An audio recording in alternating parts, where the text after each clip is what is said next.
How are you doing, green industry business leaders? This is episode number 30 of the Green Industry Profits Podcast, where we talk about how green industry companies can grow in a profitable way. In today's episode, we had a conversation with Carlos Del Pozo of Team Engine. We dive into ways to improve the overall HR aspects of your business, including sourcing, recruiting, and employee communications within your business. Carlos highlights the key areas to focus on to optimize HR, how software can be used to help with this, and much more. And before we dive into this episode, just a quick note that this podcast is brought to you by Cycle CPA, a remote accounting firm that works specifically with green industry businesses. For more information, go to cyclecpa.com. And without further ado, let's get into today's episode. All right, everybody. Super excited for this episode. We got Carlos Del Pozo with Team Engine. Um, Filling a void in the market that really I don't think anyone else has been able to accomplish, and I think really excited to dive deep into a lot of the employee engagement and HR related items here. And Yeah, I mean, Carlos, maybe to kick things off, if you don't mind, just giving Sure. us a little overview of Team Engine. Yeah, absolutely. Joe, thanks for having me. Super excited. Team Engine, in a nutshell, is a software that helps companies, particularly with field workforces, to recruit, retain, and engage their teams. So we're in the kind of HR software category with a particular focus on the stuff that impacts making sure that teams have the labor capacity quality that they have and that they can also communicate with those teams, which is especially a challenge in landscaping with distributed job sites, crews in different places. So we help people not only get the people, but make sure that they can tie those people into an effective operation. Awesome stuff. Yeah. So it's really so you've designed Team Engine based on those companies that have employees that maybe aren't sitting behind a computer, right? So Correct. maybe they have some of those field operations. What kind of made you focus more on those kind of companies? Yeah, it's kind of a lot of stuff, and just going back into my background, as you know, and like you, I have a military background. I was an infantry officer in the army, and at some point in my career, I went out looking to find an opportunity to run a business like that had sort of like a distributed workforce, people in the field. And that experience of going and looking at those businesses and talking to those business owners, led me to the insight that a lot of the businesses I was looking at across different industries that had field workforces were not really constrained by like marketing or sales or a lot of the stuff that I think people traditionally think about as being the levers for growth. They actually were constrained by people, by having just like the capacity and talent to be able to pursue the opportunities that were in front of them, to be able to deliver on the work that they'd sold, to be able to sell more work and feel confident about being able to actually, produce and deliver on it. So we ended up, focusing kind of broadly across a number of industries when we started the business. And, our criteria is basically any company that had a truck, which, actually there's a lot more industries that have trucks than you would expect across the economy. And yeah, just when we decided to go out and like build a solution for that really broad swath of the economy, we found that there was a lot of need and a big gap in terms of technology solutions, especially that were built for the sort of unique needs of those businesses. Awesome stuff. And for those that are not aware of Team Engine, you guys work with hundreds of landscape companies throughout the Sure. country, a lot of the top brands as well, Yep. which is awesome stuff. And now, where would you say it all starts? Is it with the sourcing of a candidate? Is that where that really begins? Yeah, figuring out where everything starts. There's a lot of different ways to think about it. Probably the best place to start is just thinking about like the job itself. Like, do you have a role that you need to hire? What is that role? Who needs to be in that role? What's their profile and ideal characteristics? So just even figuring out like what job to post, you know, how to describe it, all that kind of stuff. Uh, Surprisingly challenging if you go about trying to do that from scratch. It's one of those things where you have to go from 0 to 1. Once you get to having something, you can iterate on it a little bit better. But yeah, I think for a lot of people, it's just like even figuring out like what they need, what to call that role, all that kind of stuff is really where it starts. And I think a lot of people actually do get tripped up here because uh, they don't think about the job that they're trying to hire for in in the right way. They think about it as like a list of requirements and ways to like narrow the candidate field and how to arrive at that one unicorn employee, which if you can is really great to be able to do that, but it's just not super realistic in this job market. So yeah, just even like figuring out you know what job to hire for is surprisingly challenging, and it's probably like the right place to start. Awesome stuff. And then once a company has that figured out, um, where do you see opportunity in regard to finding applicants and maybe Yeah. sourcing of applicants and trying to, I know there's a lot of opportunity on Indeed or maybe certain aspects in the local community, I guess. What are some of those opportunities that you're seeing? Yeah, most companies we talk to tend to fall into two buckets. One bucket is that they have sort of a like network-based applicant sourcing effort. So, you ask them where do they get people from? The answer is word of mouth. So basically, like employees bring in other employees. That works up into a point. Uh, it's that can help you backfill turnover. Probably I don't know, below 100 employees, probably below 50. It can work up into a point. Sure. Um, Beyond that, it's pretty tricky. So that's like one major bucket. The other major bucket is that people really heavily rely on a specific job board. Typically, that is Indeed, but for some people, they may also rely heavily on Craigslist, depending on their market and roles. So that's what typical people typically do. I think a lot of people know that they should have a little bit more of a portfolio approach. They should be looking to get applicants from more than one source. They shouldn't be putting all their eggs in one basket. But I think it's just like pretty tricky to manage a lot of different channels.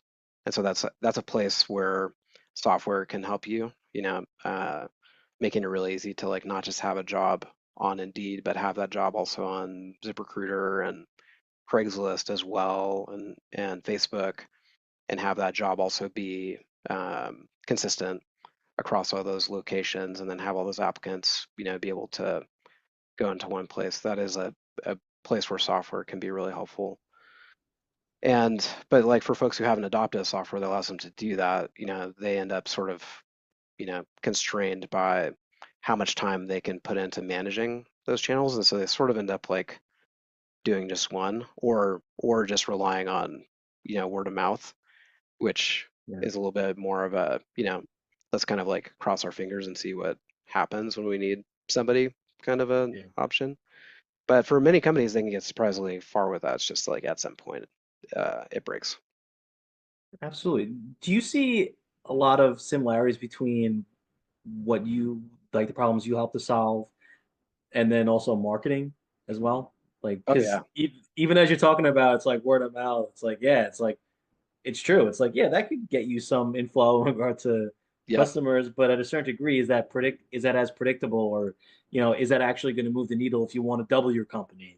So yeah, um absolutely. no, That's, those are I mean, great points. that's definitely how we think about it. So Yeah. when we started the company, one of the early insights we had is that recruiting, you know, uh, if you sit down and look at it and analyze it and think about it, you're gonna start hearing a lot of sales and marketing words, channels, funnels, speed to lead, conversion rates. It's all the same principles and a lot of the same things that are successful in sales and marketing are very transferable over to recruiting. And that was like one of the ways that we like thought about our solution and the software early on is just, what are the insights that we can glean from sales and marketing that we think most people are missing out on when they think about recruiting, and how can we, like embed those in a technology product to make them accessible and effective off the shelf.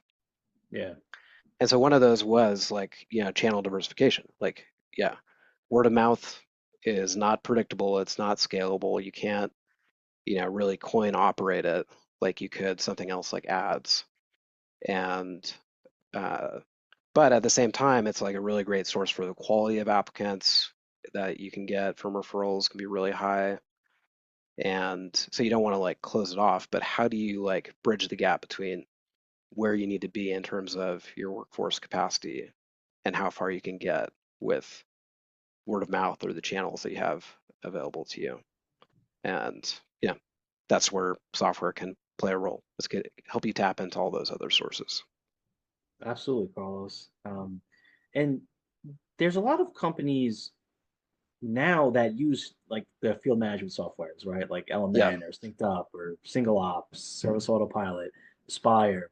yep, And that's almost becoming more of the norm, right? For companies that are really looking to grow and really looking to continue into the future, it's yep, becoming the norm. Now, yep, the other side of that, some of these softwares like Team Engine, right?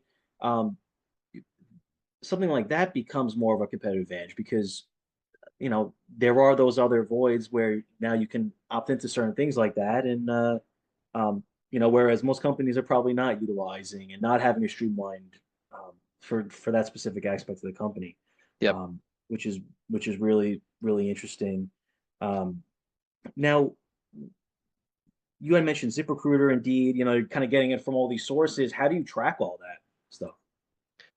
Well, if you're doing it by hand, you're kind of not, or you're trying to, and it's pretty tough. But you know, uh, yeah, a lot of the businesses that we might talk to, especially in the like, sub 5 million and even up to like 10 million range, they may, yeah, just be using spreadsheets, or again, if they're just using a single uh, source, they may only use one source because they can't track it across multiple channels. So they just like track it within their email inbox if it's Craigslist, or on Indeed if it's Indeed. And that's an area where software can really help, is not just like making sure that you can post those jobs out to all those places and make them consistent, but also make sure you're getting the applicants into one place. And then from there that you are executing a consistent playbook with all of those applicants past the point of application, which I think a lot of people, like if they're thinking about how they improve their recruiting process, they tend to think about, yeah, like how can I get more applicants? Like that's tends to be like the main question that people ask. And I think it's a good one, but I think in a lot of cases, people should actually be thinking about how they get more out of the applicants that they're getting. Yeah, Again, like going back to this like marketing and sales question, I think you can always go back and say like, how can I get more leads? But if you're getting leads and they seem like many of them are good ones, like, the question is often not, you shouldn't be starting with like, how do I get more of these leads that I'm converting at this like low percentage? It's like, well, why is my conversion rate so low? And so what can I do about that? And that is both in terms of how do I make these leads into customers, but also how do I like keep these customers? And that is actually where we see there being, in many cases, the most opportunity for companies to improve on the workforce front, is better recruiting processes and better retention huh. processes. So they don't need more leads. Yeah, that's phenomenal, and it's like what you said, especially in a recession time or really in any time within business. Like you're always trying to do more with the resources that you have. So, Yeah. um, it's I just feel it's such a great opportunity because there's a lot of I think that just the marketing aspect, diversifying yourself with different channels on that side, and trying to get that data. You know, if people can prioritize the HR aspects of their company in a similar way, I think it can get really exciting, especially considering hiring is usually the bottleneck of a company in the Yes. first place. Yes. So, it's really interesting. Now, how does that communication aspect start um, when it comes to the sourcing? Okay, we see someone that we think is a good potential fit. Do you recommend screening calls and then an interview, or I guess what do you typically recommend? And I guess how does that communication, I guess what do you kind of see as opportunities there? Yeah. My short answer is that, and this can be like, very unsatisfying, but it really depends.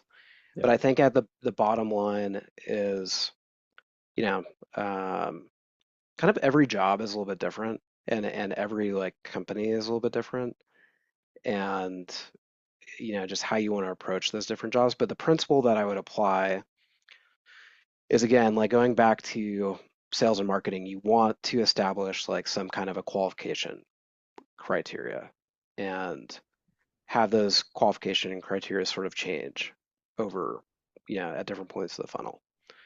Um, but those qualification criteria can also like change depending on the time of year and different circumstances. So it's like something that we recommend, for example, is not just like starting and stopping hiring, but changing your like pickiness level potentially over the course of the year, depending on like what the circumstances are around a particular job. Um, so thinking about it from like a sales funnel conversion kind of approach is probably a good way to think about it. And then the other principle that I would recommend people consider is what I would call escalation of commitment. And what that means is basically like you want to ask more and expect more of applicants and also invest more time into them the deeper into the funnel you go. So, where do people go wrong with that? An example of where we see people going wrong with that is that it's not uncommon for me to come across people who early on in the hiring process, they expect an applicant to do a whole bunch of work, like jump through a whole bunch of hoops. yeah, So, for example, they'll have an application, and when people apply, they will, for example, like ask them to go immediately fill out like a personality assessment or something like that. And that's sort of contrary to this escalation of commitment idea because if you think about it from this applicant's perspective, they are probably going through and applying to like dozens of different jobs potentially, depending on where they're coming from. Certainly the case for a job board applicant, especially Indeed. And the jobs that they're applying uh, to them are probably going to all kind of look the same. They're gonna there's going to be some difference in terms of the quality of the job posting, all that kind of stuff. But let's say that, you know, they've decided to apply to your job, so it met some threshold, and now like all the jobs are basically the same to them. Well, if the first thing after that point is that they're asked to go and, sit down and spend 30 to 40 minutes setting up a username and password, like, potentially going through and doing a multiple choice quiz, which, everybody loves to do those, um, just for nothing. That's probably going to be like a disqualifier to them of spending more time on that job. And but at the same time that like having that quiz or doing that assessment is definitely a good idea. I support people who do those. I don't have a super strong opinion on you know uh, when to use them and when not. I think that they do have a place, and for the folks who use them, seem to like them, so I support it. But I don't support or I don't encourage people to have those like straight up at front of yeah. the process. And I think that, so that's the experience of the applicant, but I think that the experience of the hiring person, the employer, what they see is they say, oh, this like person applied, but they didn't fill out the personality assessment. I guess they don't want a job, you know. Well, guess what? There's Yeah. like 12 other jobs that aren't asking them to do that. And so, this may be a great candidate. Your job may be awesome. You may be a great company, but that candidate's expectation is that they're going to spend 45 minutes on this thing. And Yeah. in many times in their past experience, they've put a bunch of work in only to like not get ghosted by an employer, to get rejected, like, Yeah. and so they've had a bad experience, so they're not gonna do that. So I really encourage folks to think about having that escalation of commitment, which is also on the employer side. They also shouldn't be like spending a ton of time up front on brand new applicants that come through and apply because at the same time there are so many applicants who may not be serious or uh, they may be going around and one click applying to a bunch of places, and so it doesn't make a ton of sense for an employer to spend a ton of time up front. So on both sides, escalating commitment, going through the process, spending more time as people advance is the right way to approach it. Yeah.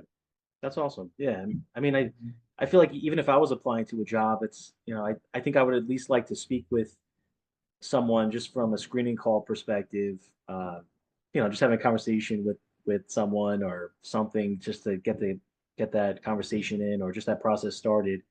Yeah. Like you said before, someone's having to fill out a Scantron or something. Yes. Yeah. Uh, Definitely a it's Scantron. You need to find yeah, a pencil. yeah, right.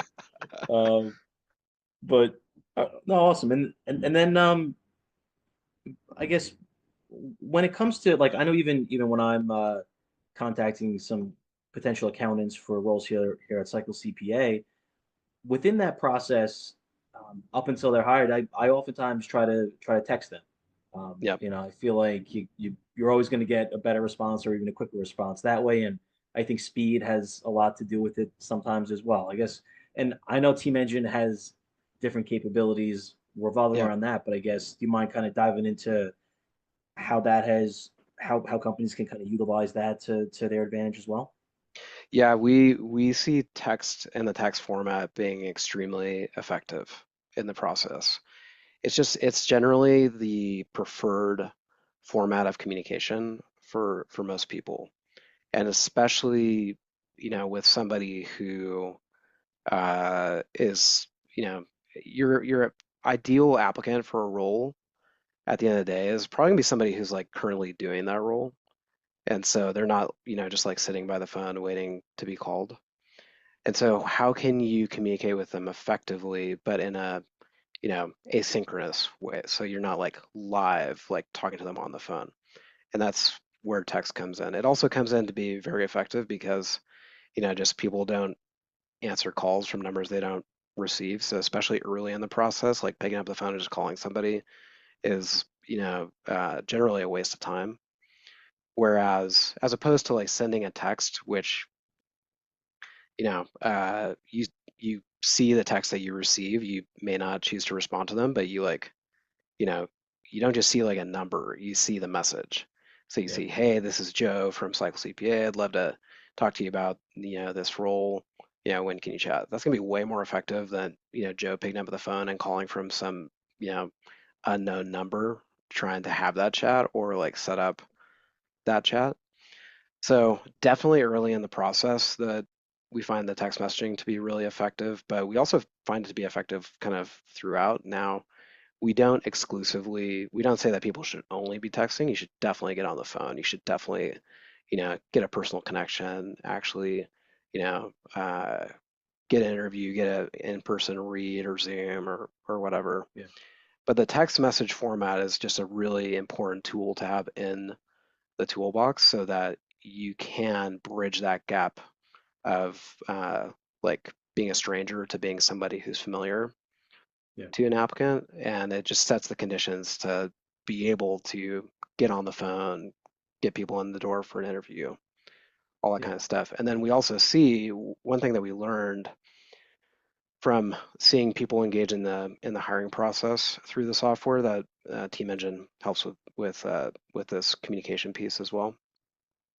is that the folks that were hired through that experience that was effective, that got them hired, they continued wanting to communicate with like the employer for certain situations via text, and so that also carries through to the employee Yeah. experience as well. The not just like the new hire experience, the first, 30, 60, 90 days, but also just it turns out it's the most effective way of, you know, getting communication out to, the workforce about, rain delays or, snow events or Yeah. uh, getting people to RSVP for, a holiday party or getting people to, complete open enrollment. It's just, it's again, like we talked about earlier, it's a distributed workforce, and the folks that are trying to communicate with that workforce are often in an office or in the field, and so that text format is can be really effective at bridging that gap. That's awesome. And I even when employees are first starting, I think the first 3 months or their initial time frame is incredibly important. Yeah, To kind of not only train them, but it's also kind of like that first impression, that yeah. the employees get of the company. Is there certain communications and cadences involved there typically within that process that you see work pretty well? Yeah, the first thing I'd say that works well is just having something. And I think Yeah, that's just for so many companies they don't. So many companies think that, they hire somebody and that's sort of like the end of the road. It's yeah, like mission accomplished, yeah. uh, I'm done here. We got them. Yeah, yeah, we Yeah, got them. They're gonna stick yeah, around forever, and but I think everybody knows that that's not true. But at the same time, I think they feel a little bit powerless to like do anything about it. yeah, What we recommend is just having like a playbook of what is like the minimum uh like experience that yeah, they want to make sure that everybody has. What are the key communications? What are the key pieces of feedback you're going to ask people to give you, um, just to have that playbook, like sort of mapped out. At day 7, I'm going to ask them, for feedback about their onboarding experience. At day 30, I'm going to ask every new hire for a referral. At day 60 or whenever it's relevant for your company and your plan, I'm going to make sure that they're like signed up for benefits. At day 45, I'm going to make sure that they have a check-in with their supervisor for an early performance sort of, yeah. mid-cycle feedback. I'm going to ask every new member of the field crew at this date to, make sure that their equipment and their uniform, they have their uniform, that their equipment is like well Right. adjusted for them so they're not going to like, run a higher Wow. risk of like an injury. There's just like so much stuff that ideally goes into this, and that if for every hire, which, you know, hires come at different times, yeah, as much as you might try to like cohort them up and have them all in the same class, a bunch of those folks are going to turn over. You're going to have to hire again. So you're going to still end up with onesies, twosies. If you're just like tracking that all on a calendar or on a spreadsheet, it ends up Oh being a yeah. lot. And so that's where, again, like software can come in as something that we help with. But like just making sure, going back to like, what the 0 to 1 looks like, having a minimum experience that you expect employees to get in terms of communication from you, engagements with management and supervisors. That's just going to go a long way because there's always going to be the folks who, are going to turn over. Like there's going to be some. It's pretty hard to avoid. You can definitely, narrow that down, but there's going to be the folks who are, just going to turn out to be not great fits. But there's a whole bunch of other folks who are, you know, in that zone of you can influence the outcome, Yeah. and you can influence the outcome in 2 dimensions. One is whether they stick around, like do you retain them? Yeah. So at a minimum, you can influence whether they stick around. But ideally, you're also influencing whether they're like successful and performing and how quickly they get there. And Yeah. so it's those two dimensions where having a playbook for uh, this early experience makes a big difference. You're making sure that you keep them and that you get them up to productivity as fast as possible. Yeah.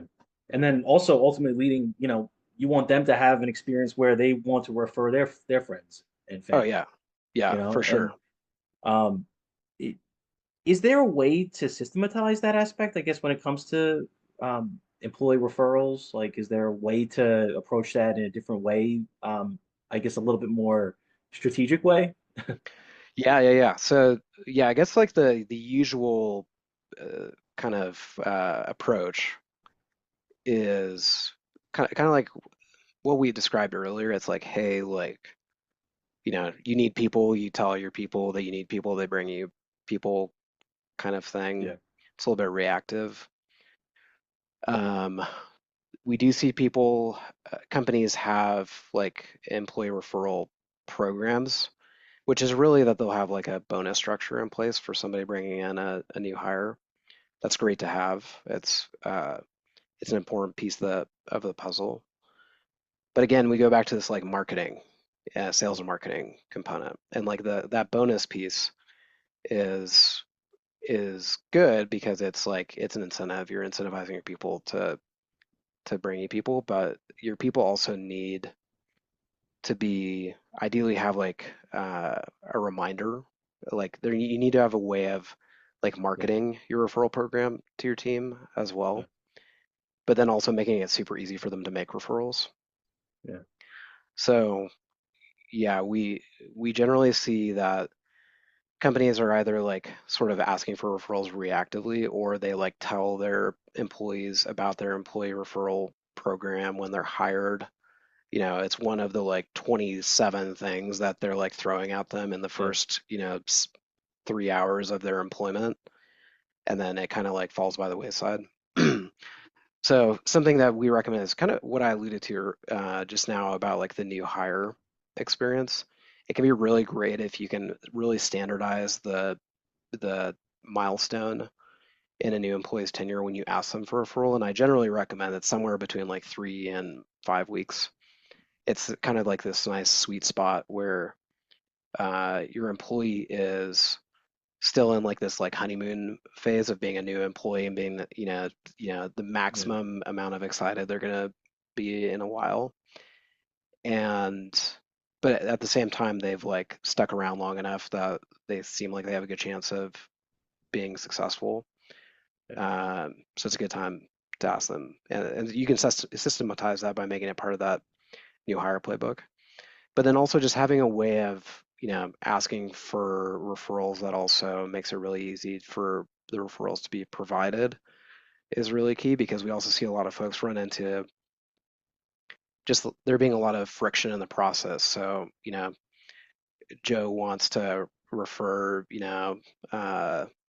friend.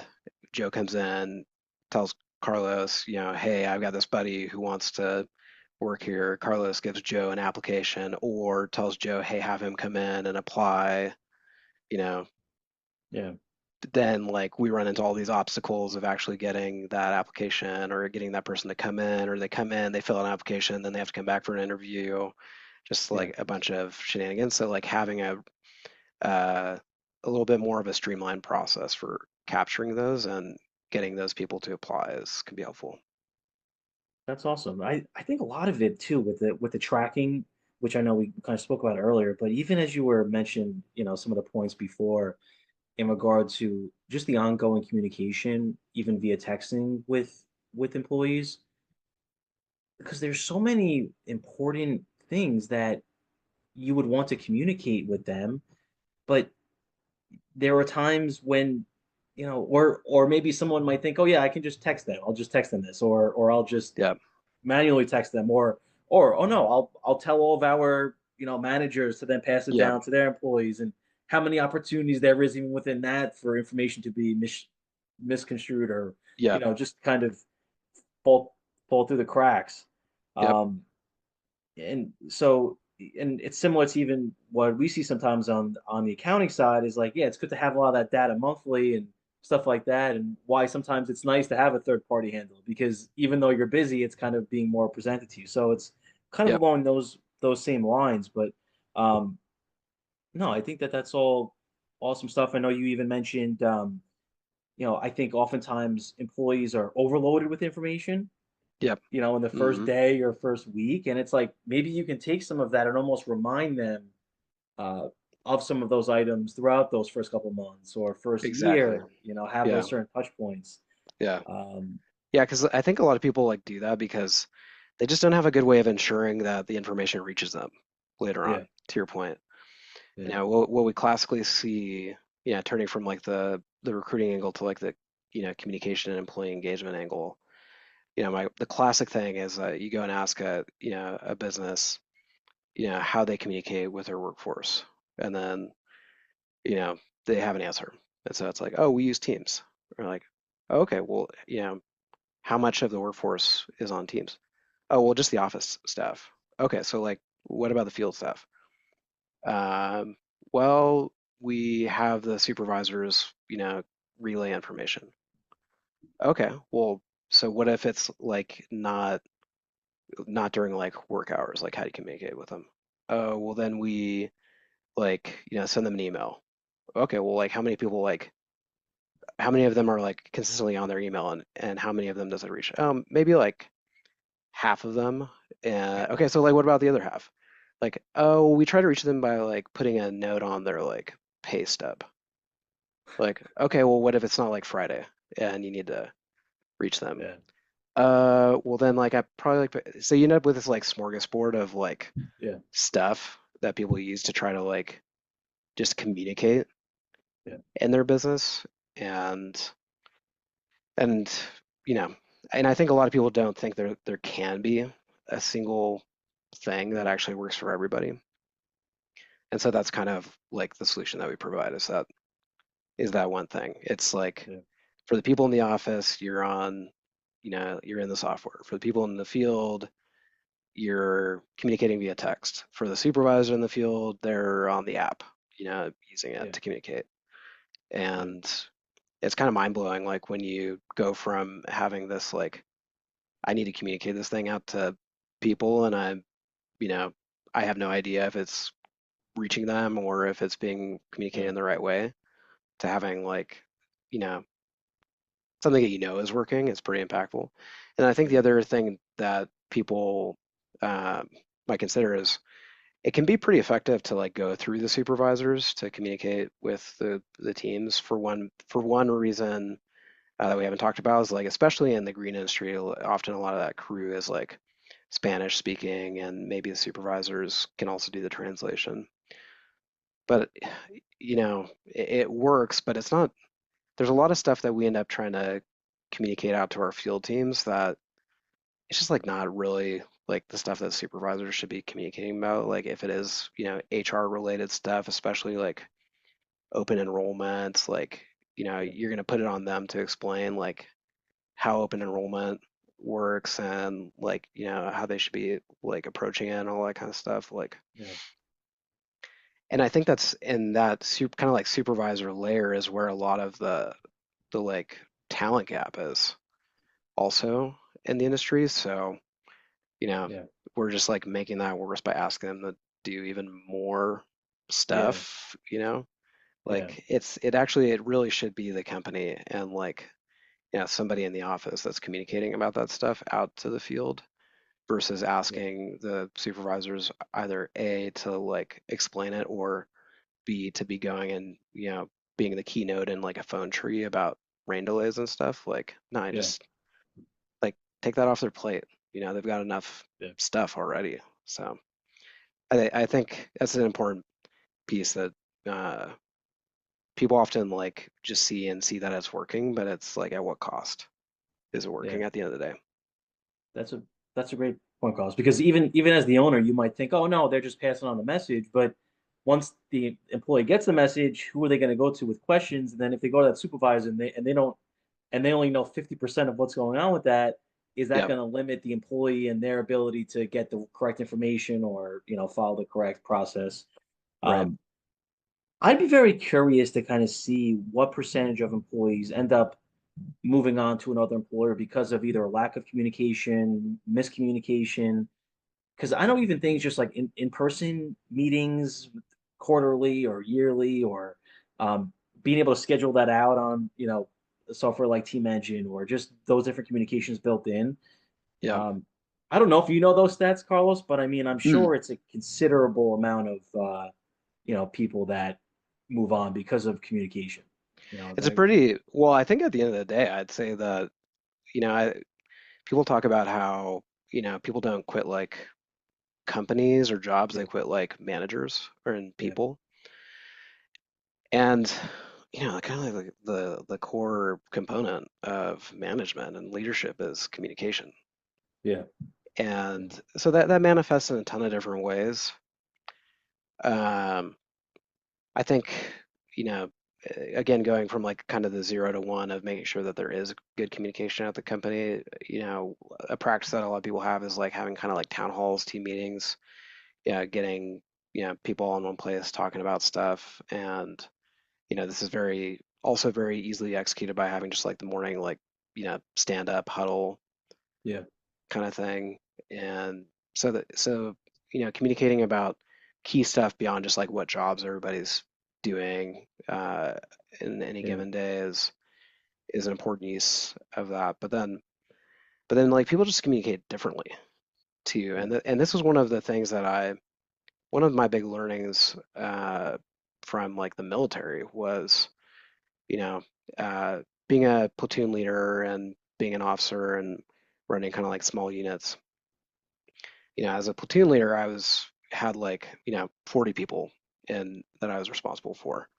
And being in an infantry unit, the kind of the thing that I visualize or that I imagine when I'm kind of thinking about this dynamic is, you know, we would be out on a mission and I'd be like in the middle, and I'm like in the middle with like my supervisors, if you will.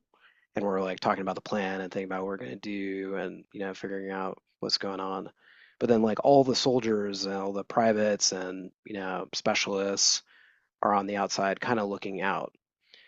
And at the end of the day, I think a lot of companies are really effective at have or can be successful at having that conversation between like the platoon leader and the sergeants, like the supervisor in yeah, the middle, like kind of that level. But at the end of the day, the companies that are truly effective are the ones that are actually able to communicate and capture the insights and observations of the folks that are on the outside. And so if you don't have a good way of communicating with or being available to or capturing the feedback of the brand new hire, the folks who are actually out on the job sites, the folks that are actually like seeing yeah, clients, interacting with them like organically on a day-to-day basis, that's where the real like operational insights and opportunities come from, and making sure that you are empowering those people to with the right information and skills and training, but then also getting their feedback back to you at the in the center of yeah, that circle to be able to decide where to go and what to do. yeah, I don't think a lot of like organizations have a really good solution for that. yeah. No, that's a great analogy. So you're saying people don't have to go on Undercover Boss to get an idea of how their company's operating. No, That's no, no. good. No. Yeah, Well, it's funny. I was talking about undercover boss earlier with somebody today, yeah. but yeah, I think you can There's undercover other ways. boss without you can just be Uh, boss without undercover doing the undercover yeah, piece of it. yeah, Yeah, and I that's think funny. it's that like the formats that people often rely on to try to get those insights are like getting feedback from the supervisors or doing a Yeah, town hall where you know something that's unpopular or maybe like uh, upsetting or disappointing is not going to be something that somebody's going to necessarily like, stand up and share. yeah, So, yeah, like having communication options beyond like those, what you would expect to be sufficient yeah. can really unlock those insights. That's awesome, Carlos. Is there before we wrap up here, is there anything that we missed you feel in regard to the whole HR aspect and employee communication side of things? No, I'd say at a high level, I think that it's important that people think about it as like a uh, key strategic lever in their business. I think in a lot of cases, companies think about it as sort of like an afterthought. Like they're very focused on like sales and marketing. They're focused on like, selling the business and then like maybe operations, day-to-day operations in the business. But and then like they think about recruiting and retention, when they need to.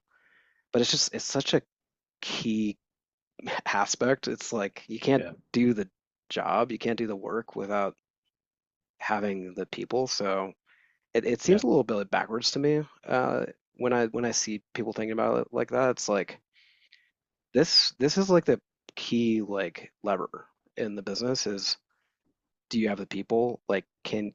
Do you have the people? Do you feel confident that you could get them if you needed to, and that if you got them that you could keep them? That's really the bottleneck on growth for a lot of businesses. Um, they probably like have a core of employees that are pretty like steady and reliable. And so they feel pretty good about that. They think like we have like pretty good retention. But the question I have for them is like, how confident are you that you're going to scale that?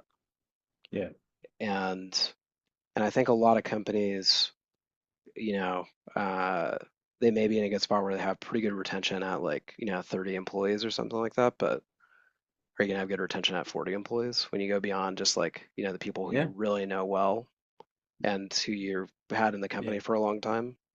Well, And and I, and and Carlos, to kind of add on to that, it's like in a company with that has an attrition of 20%, when it's a team of 10, that's two people a year. But then when you're a yes, team of 50, now you have to fill 10 roles. That takes a different amount of resources. So yeah, yeah, and that's a very scientific number at that scale where it's like 2 out of 10. yeah, What I hear when I hear that is that we have like 8 core people. So you're going from 8 core people with two turning over to 50 to 8 core people with 42 turning over. And now yeah, you're gonna do better than that. You're gonna, get to like 20 or something, probably yeah, like yeah, um core people.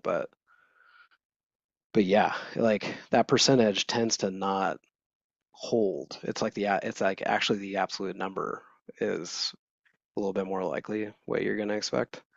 And okay, so you need, yeah, because it's at the end of the day, it's that you have 8 core people.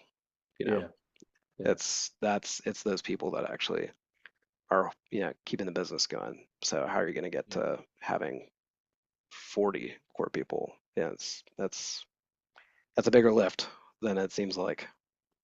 yeah, yeah. It takes no, that's an interesting point. Like it takes more time.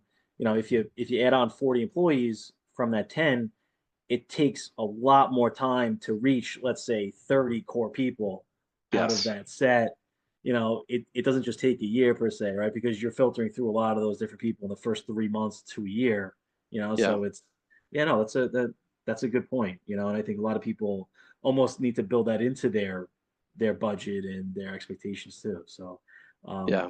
Yeah. and Because what I and what I hear is that they can't get to 10 core people is what I hear about that, but you need to get to 40. yeah, yeah. So, and Carlos, what's the best way people can reach out?